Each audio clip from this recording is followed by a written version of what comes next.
اب جس شخصیت کو میں بلا رہا ہوں ادا جعفری کے فن اور شاعری کے حوالے سے گفتگو کریں گی، اور مادر علمی ان کا بھی ڈاؤ میڈیکل کالج ہے، ولولہ انگیز مقررہ، متحرک سماجی کارکن، ادبی نقاد اور باکمال شاعرہ۔ ان کا اس شعر کے ساتھ یہ مجھے بہت پسند آیا تھا شعر، اور اس شعر کے ساتھ میں ان کا استقبال کرتا ہوں کہ شوق کو عازم سفر رکھیے، عازم سفر رکھیے، بے خبر بن کے سب خبر رکھیے، چاہے نظریں ہوں آسمانوں پر،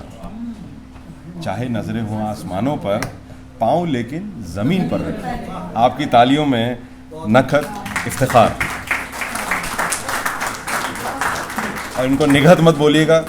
اصل لفظ ہے نکھت، مگر پھر بھی تھوڑی گنجائش دے دیتے ہیں، نکھت بول دیتے ہیں، نگہت مت بولیے گا۔ آئیے پلیز۔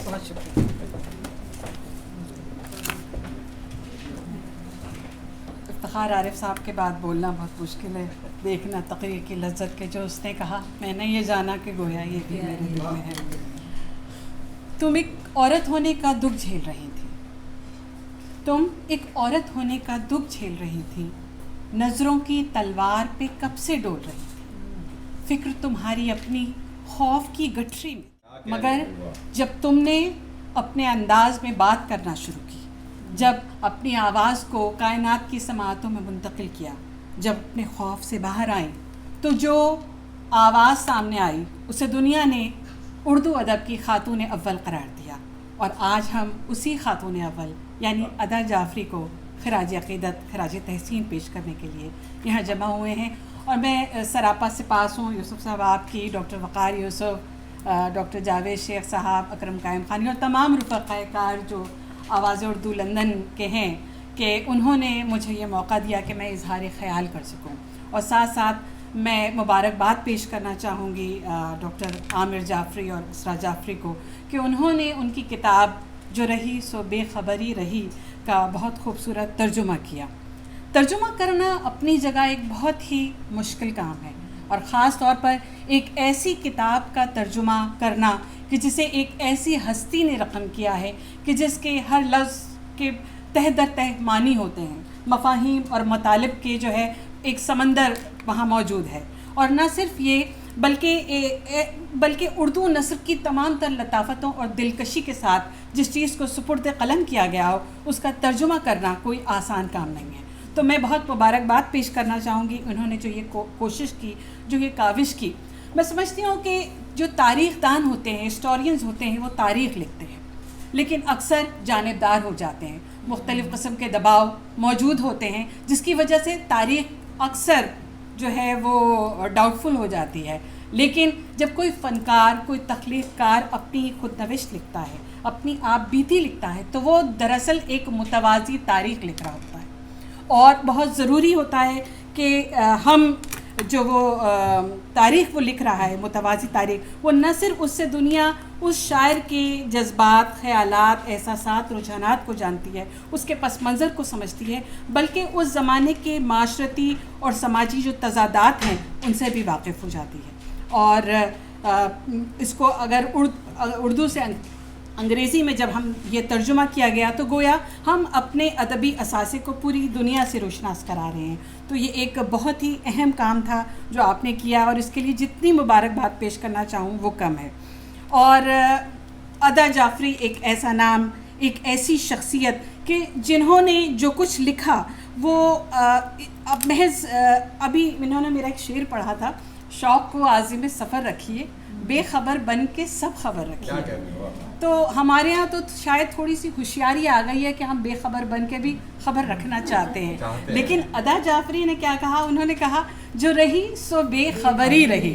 جو رہی سو بے خبری رہی، یعنی یہ وہ ہستی تھی کہ جن کی شاعری، جن کی شخصیت کے اندر ایک سرمستی تھی، ایک قلندرانہ مستی تھی کہ نہ ستائش کی تمنا، نہ صلے کی پرواہ، نہ انجام سے بے خبر وہ اپنا کام کرنا چاہتی تھی. وہ لکھ رہی تھیں. انہوں نے جو کچھ لکھا شعور حیات کے ساتھ لکھا، صوت و حرف کی تازگی کے ساتھ لکھا، اور انہوں نے جو کچھ لکھا جذبوں کے ارتعاش کے ساتھ لکھا. انہوں نے جو کچھ لکھا وہ بہت ہی کمال احتیاط کے ساتھ لکھا. بہت ساری خواتین آئیں، لکھ رہی تھیں، اس سے پہلے بھی لکھتی رہیں. یہ الگ بات کہ وہ ذرا مذہبی قسم کی شاعری تک خواتین محدود تھیں. انہیں اپنے جذبوں کے اظہار کی آزادی نہیں تھی. یہ پہلی جرت اظہار تھی جو ادا جعفری کے صورت میں سامنے آئی، اور نہ صرف سامنے آئی، اس دور میں آئی کہ جب بقول شاعر نہ جانے کون سا تانا بڑا ہے کہ لڑکی اور اس پر شاعر آئے. تو یعنی وہ دور کہ جب عورت ہونا ہی جرم تھا، جب پابندیاں ہی پابندیاں تھیں، حدود و قیود تھی،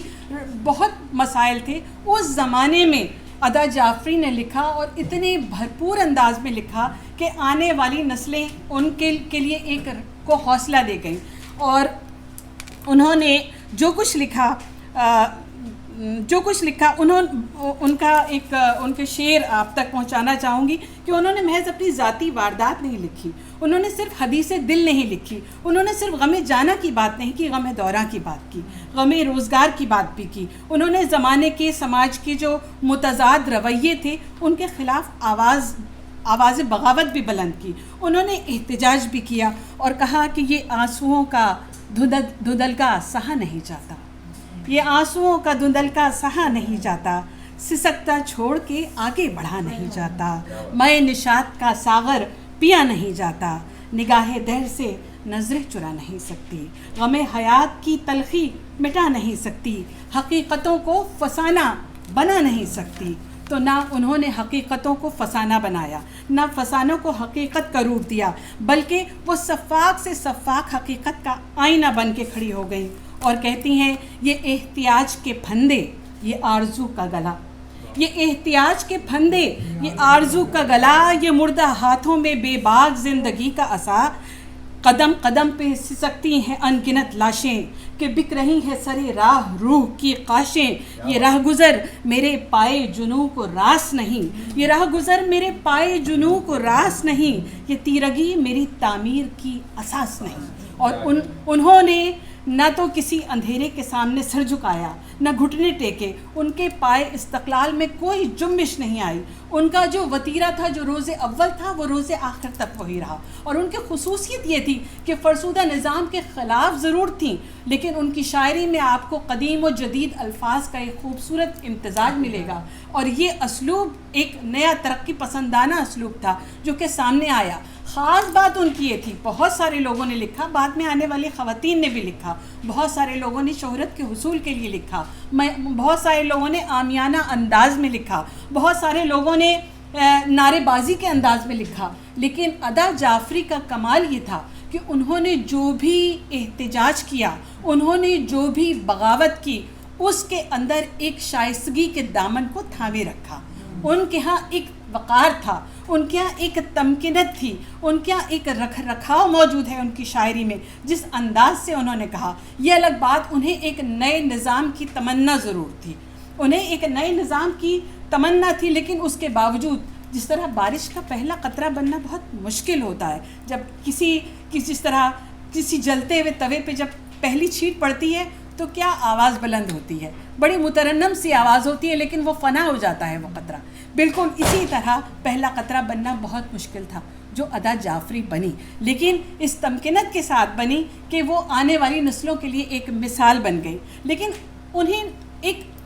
کشمکش بھی دکھائی دیتی ہے وہاں، ایک تذبذب بھی دکھائی دیتا ہے وہاں ان کی شاعری کے اندر، کیونکہ انہیں نہیں معلوم تھا کہ جو آنے والا، وہ نظام نو کی تمنا ضرور کر رہی تھی، لیکن انہیں معلوم نہیں تھا کہ آیا اگلا زمانہ عورت کو اس کا وہ مقام دے سکے گا، کیا یہ آزادیاں ہمارے نصیب میں لکھی جا سکیں گی یا نہیں. اسی لیے وہ کہتی ہیں کہ وہ سوچتی ہوئی یہ کہتی ہے کہ میری ناؤ کھہ سکے گا یا نہیں، نظام نو بھی مجھ کو ساز دے سکے گا یا نہیں. لیکن یہ طے ہے کہ ان کی آواز اتنی بھرپور تھی، ان کا انداز اتنا مدلل تھا کہ زمانے نے ان کو ساز بھی دیا، اور ان کی آواز اگلی نسلوں تک منتقل ہوئی اور چلتی رہی. اور وہ خود بھی یہ بات کہتی ہوئی نظر آتی ہیں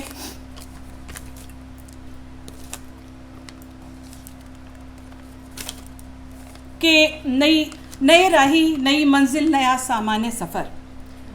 نئے راہی نئی منزل نیا سامان سفر، نئی پہچان نئے عزم نئی شان سفر، ظلم پروردہ تمناؤں کی شہ پائے ہوئے، سر اٹھائے ہوئے بھپرے ہوئے تھرائے ہوئے، زخم کھائے ہوئے کچلے ہوئے ٹھکرائے ہوئے، یعنی ہر گام پہ منزل کی قسم کھائے ہوئے، قافلے اور اسی راہ سے آئیں گے ابھی، حوصلے اور نئی شمیں جلائیں گے ابھی، اور نئے قافلے آ رہے ہیں، اور